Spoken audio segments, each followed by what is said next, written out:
Hello there, you join me behind the wheel of a 2017 Chevrolet Colorado with the V6 engine.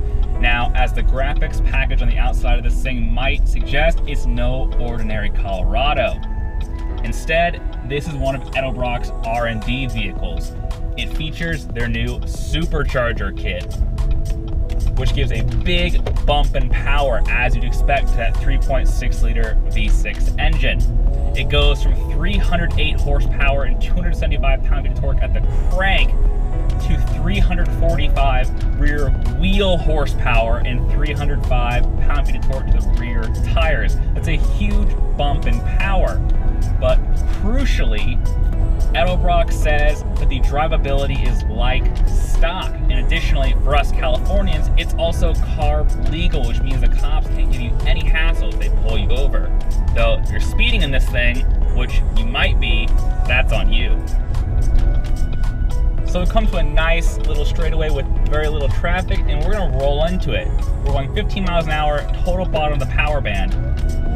And look at that, from 2,000 RPM to 6,500, it just pulls like a freight train.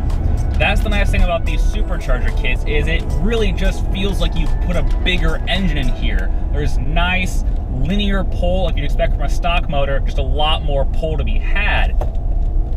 So seeing as this is a SEMA truck, obviously it has more than just the Supercharger under the hood.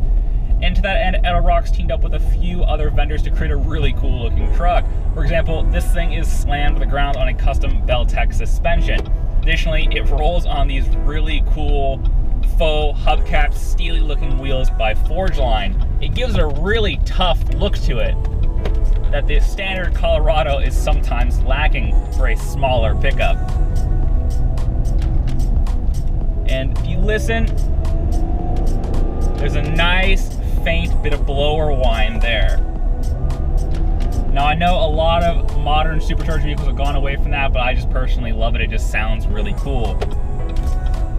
Though, speaking of sound, part of the Edelbrock kit, or what I should say is not part of the Edelbrock kit, is any sort of aftermarket intake or exhaust or headers or anything like that. That's what allows it to be CARB compliant, allows you not to be hassled when it comes time to have your car smog inspected every 2 years. Though that also means, like a stock truck, it's pretty quiet. In fact, if this thing didn't have the graphics package on the outside, you could almost call it a sleeper.